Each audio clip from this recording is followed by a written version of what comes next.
Number the fall. Sarah Martinez had always dreamed of becoming a rescue pilot. Growing up in the mountains of Colorado, she watched helicopters slice through the thin air above dangerous peaks, carrying injured climbers and lost hikers to safety. At 28, she finally achieved her goal, working for Mountain Rescue Operations as their newest pilot. The call came in on a Tuesday morning in late October. A research team studying wildlife patterns had become stranded on Mount Davidson after an unexpected blizzard rolled in faster than anyone predicted. The storm had been building for 3 days, and the team of 6 scientists had missed their scheduled check-in. Their last known position was a remote research station built into a rocky outcrop at 11,000 feet. Sarah suited up quickly, checking her equipment twice. The weather conditions were borderline dangerous, with winds gusting up to 40 miles per hour, and visibility dropping rapidly as snow continued to fall. Her supervisor, Captain Reynolds, looked concerned as he briefed her on the mission details. "The storm's getting worse by the hour," Reynolds told her, pointing to the weather radar screen. "We've got maybe a 2-hour window before conditions become impossible for any aircraft. The research team has shelter, but they're running low on supplies, and one of them reportedly has a medical emergency." Sarah nodded, understanding the urgency. She had flown in difficult conditions before, but this would be her most challenging mission yet. The helicopter she would be flying was a Bell 212, capable of carrying up to 13 passengers. For this rescue, she would have Dr. James Chen as her medical officer, along with rescue specialists Tony Rodriguez and Maria Santos. The team loaded emergency medical supplies, extra winter gear, and enough food for the stranded researchers. As they lifted off from the base, Sarah felt the familiar rush of adrenaline mixed with determination. The helicopter climbed steadily through increasingly thick clouds, fighting against strong crosswinds that buffeted the aircraft from multiple directions. 20 minutes into the flight, they encountered the first serious turbulence. The helicopter lurched violently to the left, throwing everyone against their restraints. Sarah gripped the controls tighter, using all her training to keep the aircraft stable. Through her headset, she could hear Dr. Chen checking on the medical equipment, making sure nothing had shifted dangerously. "How much further to the research station?" Tony asked over the intercom, his voice steady despite the rough ride. "About 15 minutes if these winds don't get any worse," Sarah replied, adjusting their heading slightly to account for the crosswind. She had been monitoring their fuel consumption carefully, knowing they would need enough reserves for the return trip with additional passengers. As they climbed higher, the visibility dropped to almost zero. Sarah was flying entirely on instruments now, trusting her GPS coordinates and altimeter readings to guide them toward the research station. The helicopter's de-icing systems worked overtime to keep the rotors clear, but she could feel ice beginning to form on other parts of the aircraft. There, Maria spotted something through a brief break in the clouds. "I can see the station's emergency beacon." Sarah adjusted their approach, carefully descending toward the small landing area next to the research station. The wind was even stronger here, creating dangerous downdrafts that could slam the helicopter into the rocky terrain without warning. She had to abort her first landing attempt when a sudden gust nearly threw them into the mountainside. On the second approach, Sarah managed to set the helicopter down on the small, icy landing pad. The research team emerged from their shelter, moving quickly through the swirling snow. Dr. Chen and the rescue specialists immediately began helping the stranded scientists toward the aircraft. The injured researcher, Dr. Patricia Williams, had developed severe altitude sickness and was showing signs of high-altitude pulmonary edema. Her breathing was labored, and she needed to get to lower elevation immediately. Dr. Chen worked quickly to stabilize her, while the others loaded equipment and supplies. "We need to move fast," Sarah called out over the roar of the wind and helicopter blades. "Weather conditions are deteriorating rapidly." As the last person climbed aboard, Sarah began her pre-flight check for departure. The helicopter was now carrying its maximum load, which would make flying in these conditions even more challenging. She increased power gradually, feeling the aircraft respond sluggishly to the controls due to the thin air and heavy load. They lifted off successfully, but immediately encountered severe turbulence. The helicopter was thrown around, like a toy, in the violent mountain winds. Sarah fought to maintain control, but the combination of ice accumulation, heavy load, and extreme weather was pushing both the aircraft and her skills to their limits. "Engine temperature is climbing," Tony reported, monitoring the instruments. "We're working too hard in these conditions." Sarah knew they were in trouble. The helicopter was struggling to maintain altitude, and the weather was getting worse by the minute. She made the difficult decision to try a different route back to base, hoping to find calmer air at a lower elevation. As they descended through a particularly violent patch of turbulence, disaster struck. A massive downdraft caught the helicopter just as they were passing over a deep valley. Despite Sarah's best efforts, the aircraft was slammed downward with tremendous force. She pulled up on the collective with all her strength, but the helicopter was losing altitude fast. "Brace for emergency landing," Sarah shouted into her microphone. The helicopter hit the snow-covered slope hard, sliding sideways down the mountainside. The impact was tremendous, throwing everyone violently against their restraints. Sarah felt a sharp pain in her left shoulder as the aircraft rolled partially over before coming to rest against a cluster of pine trees. For a moment, everything was silent, except for the wind howling through the damaged cabin. Sarah's head was spinning, but she was conscious and relatively uninjured, except for her shoulder. She quickly checked on her passengers and crew, relieved to find that most had survived the crash with only minor injuries. Dr. Williams, however, was in critical condition. The crash had worsened her altitude sickness, and she was barely breathing. Dr. Chen was working frantically to keep her alive, but without proper equipment, and in these freezing conditions, her chances were slim. "The radio's dead," Maria reported, after checking the communication equipment. "Main rotor is damaged beyond repair, and we're leaking fuel." Sarah assessed their situation grimly. They were stranded on a remote mountainside in a blizzard, with one person in critical condition and limited supplies. The helicopter was too damaged to fly, and with the radio destroyed, they had no way to call for help. But then Sarah noticed something that gave her hope. The helicopter's emergency locator beacon was still functioning. If rescue teams were looking for them, the beacon would help them locate the crash site. The problem was that in this weather, no rescue aircraft would be able to reach them for hours, possibly days. As night began to fall and the temperature dropped even further, Sarah realized she would have to make an impossible choice. The sacrifice. As the storm raged around the crashed helicopter, Sarah gathered her crew and the rescued scientists to assess their dire situation. The temperature had dropped to -20 degrees Fahrenheit, and the wind was creating a deadly wind chill that could kill an exposed person within hours. Dr. Williams was fading fast. Her lips had turned blue, and her breathing was becoming increasingly shallow. Dr. Chen had used most of his emergency medications, but without a pressurized environment and proper medical equipment, he was fighting a losing battle against the high-altitude sickness that was slowly killing her. "How long do we have?" Sarah asked Dr. Chen quietly, away from the others. "Maybe 6 hours. Possibly less," he replied grimly. "The altitude sickness is progressing to cerebral edema.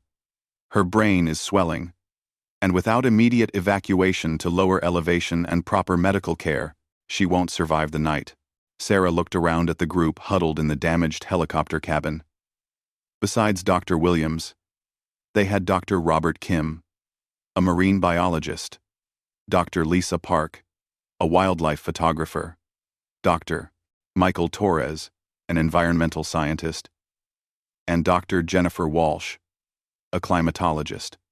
All were experienced outdoors people, but none were prepared for a survival situation in these extreme conditions. Tony Rodriguez had injured his leg in the crash and was having difficulty moving. Maria Santos was uninjured, but was working to keep everyone warm by rationing their emergency blankets and organizing their limited supplies. The helicopter's emergency kit contained some food, water, flares, and basic medical supplies, but nothing that would sustain 9 people for more than a day or two. "The emergency locator beacon is working," Maria reported. "But in this weather, search and rescue won't be able to fly. Even if they know our general location, they can't reach us until the storm passes." Sarah studied the weather reports on her portable GPS device. The storm system was massive and slow-moving. Weather conditions wouldn't improve for at least 36 hours, possibly longer. Dr. Williams didn't have that much time. "There's a ranger station about 8 miles down the mountain," Dr. Kim offered, consulting his research maps. "If someone could reach it, they have radio equipment that could contact rescue services. They might even have a snowmobile or other vehicle that could get Dr. Williams to medical help." Everyone looked at the maps in the fading daylight. 8 miles didn't sound like much, but in these conditions, through deep snow and dangerous terrain, at night during a blizzard, it might as well have been 100 miles. "No one could survive that trek in this weather, Doctor," Torres said what everyone was thinking.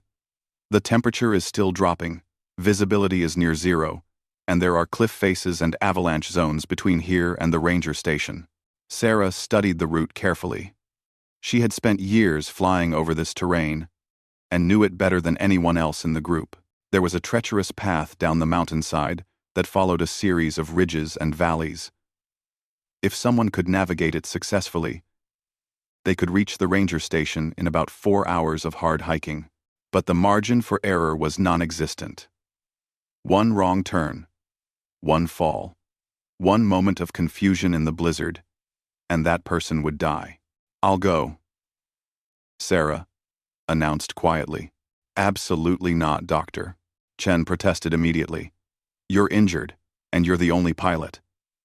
If another rescue helicopter does manage to reach us, we need you here to help coordinate the evacuation.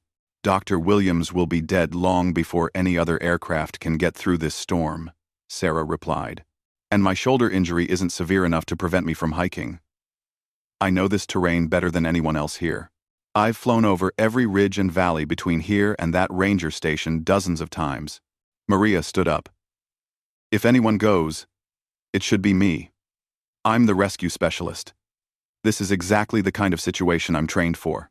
"Your training is valuable, but you don't know the terrain like I do," Sarah countered. "In a whiteout, landmarks are invisible. I need to navigate by memory, by feeling the shape of the land. That comes from years of flying these mountains."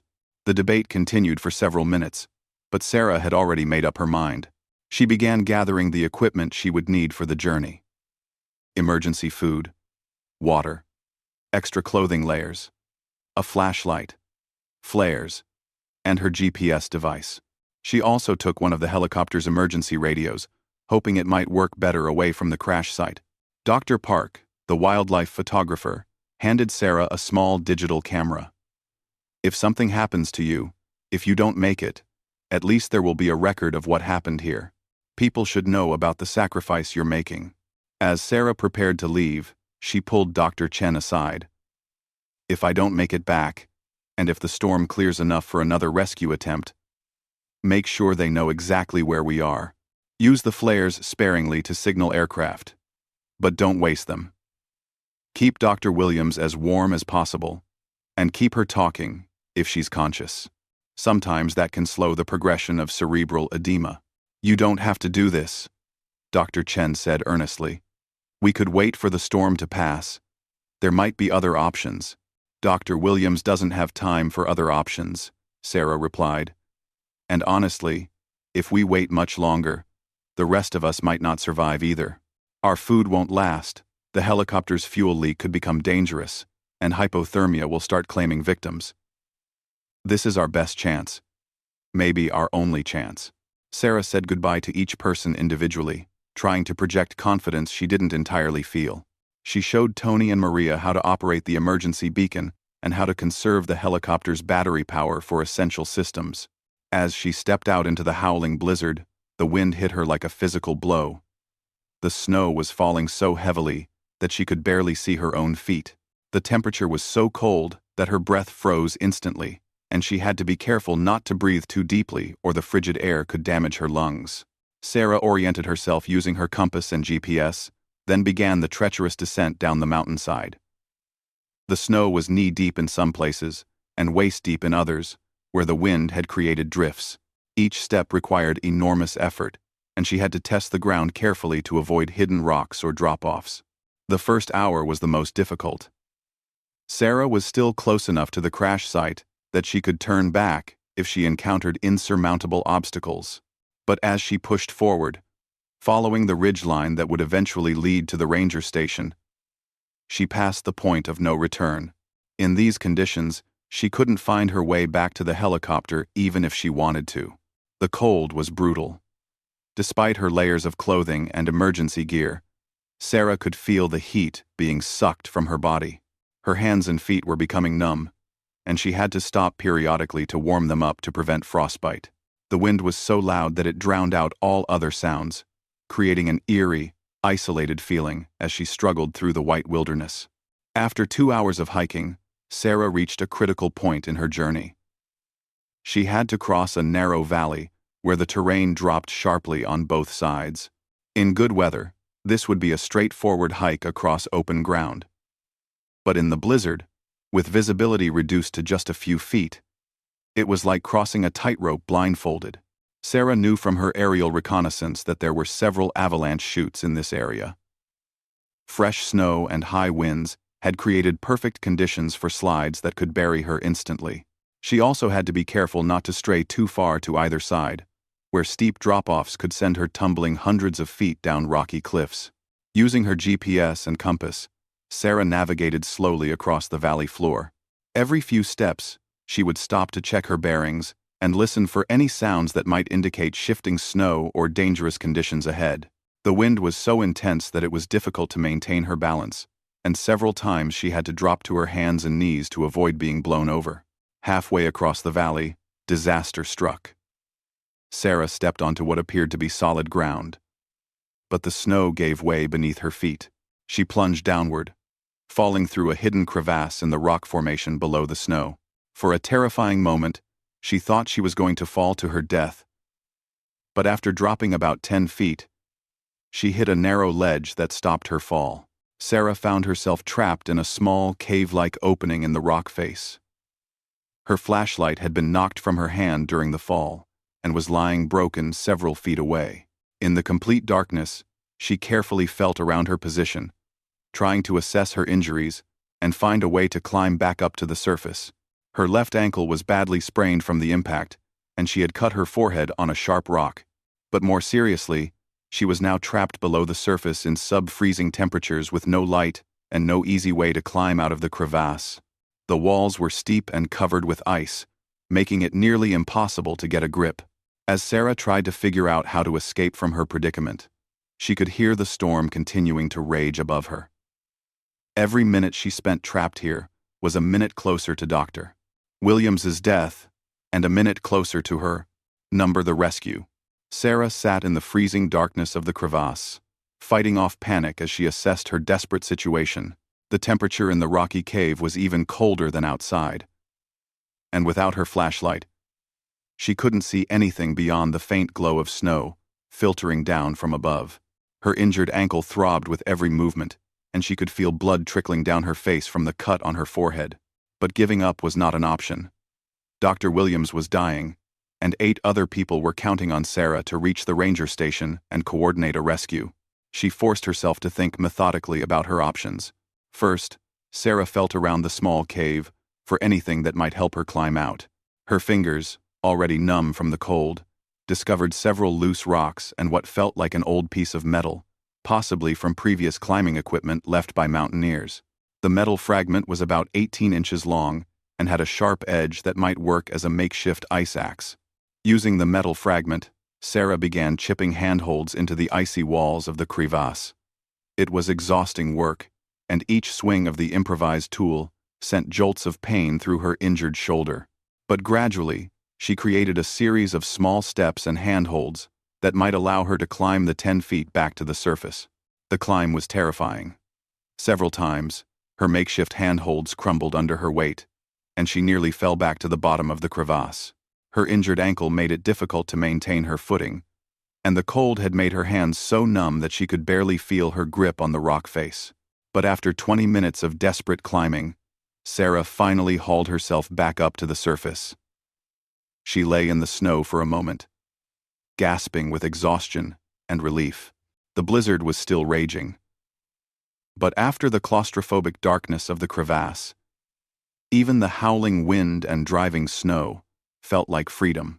Sarah checked her GPS and compass, relieved to find that both devices had survived her fall. She was still on course, but the detour through the crevasse had cost her precious time. She had been hiking for nearly 3 hours, and according to her calculations, she was still about 2 miles from the ranger station. As she continued her journey, Sarah's condition began to deteriorate more rapidly. The fall and the energy spent climbing out of the crevasse had weakened her significantly.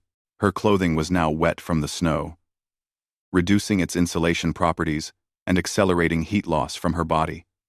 She was showing early signs of hypothermia, including confusion, stumbling, and uncontrollable shivering. Despite her weakening condition, Sarah pressed on. She knew that stopping to rest in these temperatures would mean certain death. She had to keep moving, no matter how difficult it became. The path down the mountain became steeper and more treacherous as she approached the lower elevations where the ranger station was located. At one point, Sarah lost the trail completely. In the whiteout conditions, she had wandered off course and found herself facing a steep cliff that she didn't recognize from her mental map of the terrain. Panic began to set in as she realized she might be hopelessly lost. Without the correct route, she could wander in circles until she collapsed from exhaustion or hypothermia. Using her GPS, Sarah was able to determine her exact position and calculate the bearing to the ranger station. She was farther off course than she had feared, but not impossibly so. By following a direct compass heading, she could still reach her destination, though it would require crossing some difficult terrain that she had hoped to avoid. The final mile to the ranger station was a nightmare of steep descents, hidden obstacles, and deep snow drifts. Sarah's hypothermia was becoming severe. She was no longer shivering, which was actually a dangerous sign that her body was shutting down its defenses against the cold. Her thinking was becoming fuzzy, and she had to constantly check her compass to stay on course. Several times, Sarah stumbled and fell face first into the snow. Each time, it became harder to get back up. Her body was using its last reserves of energy, and she knew she was approaching the limits of human endurance. But somehow, driven by the knowledge that 9 lives depended on her success, she continued to put one foot in front of the other. Finally, after more than 4 hours of hiking through the worst blizzard conditions imaginable, Sarah saw a dim light glowing through the snow ahead. The ranger station appeared like a mirage through the swirling white chaos. She stumbled toward the building, her legs giving out just as she reached the front door. Ranger Mike Patterson heard the thump of someone collapsing on his porch and immediately opened the door. He found Sarah barely conscious, covered in snow and ice, with severe hypothermia and frostbite on her hands and feet. Helicopter crash, Sarah managed to whisper as Patterson dragged her inside. 9 people stranded. Medical emergency. Need immediate rescue. Patterson immediately began treating Sarah for hypothermia while simultaneously using his radio to contact the county emergency services. Within minutes, he had coordinated with the Regional Rescue Command Center to organize an emergency response to the crash site. The weather was still too severe for helicopters to fly, but the rescue teams began mobilizing ground crews with specialized cold weather equipment. More importantly, Patterson's station had a powerful radio system that could reach much farther than the emergency radios at the crash site. As Sarah slowly warmed up by the ranger station's fire, she worked with Patterson to provide exact coordinates for the helicopter crash site. She also gave detailed information about the condition of each survivor, with special emphasis on Dr. Williams' critical medical situation. "We can get a ground team with medical equipment to your people within 6 hours," Patterson told her. "But in these conditions, that's still cutting it very close for your critically injured passenger." "There's another option," Sarah said, her mind clearing as her body temperature returned to normal. There's a flat area about 2 miles from the crash site. It's lower elevation and more sheltered from the wind. If we could somehow get everyone to that location, a helicopter might be able to land there, even in marginal weather conditions. Patterson studied his topographic maps. That's a hell of a hike for injured people in this storm. And how would you even communicate with them to coordinate the move? Sarah had an idea. Your radio system is powerful enough to reach the crash site, right? If we can raise them on the emergency frequency, I can talk my crew through relocating to the alternate landing site. For the next hour, Patterson tried repeatedly to contact the crash site using his high-powered radio equipment. Finally, they heard Maria Santos's voice crackling through the static. "Sarah? Is that really you?" "I'm alive, but we don't have much time," Sarah responded. "How is Dr. Williams?" "She's unconscious now. Dr. Chen says maybe an hour or two at most." Sarah quickly explained the rescue plan. The survivors would have to carry Dr. Williams and the injured Tony Rodriguez to the alternate landing site 2 miles away.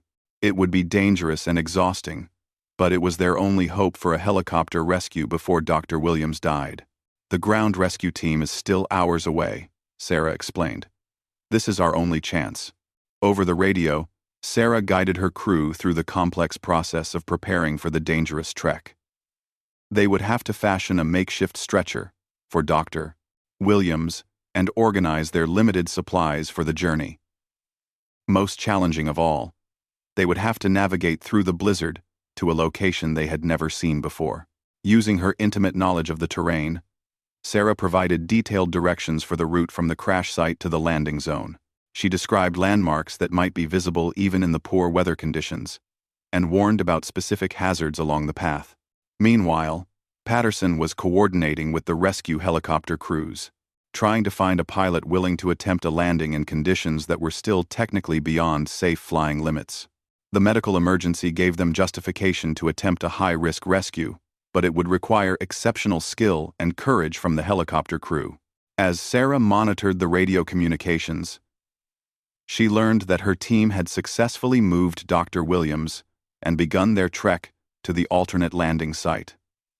The journey was every bit as difficult as expected. Dr. Torres and Dr. Kim were taking turns helping carry Tony Rodriguez, who was barely conscious from pain and exhaustion. The others took turns carrying the stretcher with Dr. Williams. 2 hours after they started moving, Maria reported that they had reached the landing zone. It was a small clearing, surrounded by tall trees, protected from the worst of the wind, but still covered in deep snow. Dr. Chen reported that Dr. Williams was barely breathing and had no measurable pulse. "Rescue helicopter is inbound," Patterson announced. "ETA. 15 minutes. Those 15 minutes felt like hours. Sarah listened to the radio as Dr. Chen performed CPR on Dr. Williams, fighting to keep her alive until medical evacuation could arrive. The rest of the team worked frantically to clear snow from the landing zone and set up emergency lights to guide the helicopter to their position. When they finally heard the sound of rotor blades approaching through the storm, Sarah felt a wave of relief mixed with anxiety. The helicopter was taking enormous risks, attempting to land in these conditions. If the rescue aircraft crashed, even more lives would be lost. But the rescue pilot, Captain Lisa Rodriguez from the State Emergency Services, was one of the most experienced mountain rescue pilots in the region. Using night vision equipment and following Sarah's precise directions, she was able to set the helicopter down safely in the small clearing. The medical evacuation happened with incredible speed. Dr. Williams was loaded aboard the helicopter within minutes, along with Tony Rodriguez and Dr. Chen. The other survivors would have to wait for the ground rescue team, but they were now in a much better position to survive until help arrived. As the rescue helicopter lifted off into the storm, carrying the most critically injured survivors to safety, Sarah finally allowed herself to believe that her desperate gamble had paid off. Her dangerous journey through the blizzard had saved lives that would otherwise have been lost. Dr. Williams survived after extensive treatment for high-altitude sickness and hypothermia, making a full recovery after several weeks in the hospital. Tony Rodriguez required surgery for his leg injury, but also recovered completely.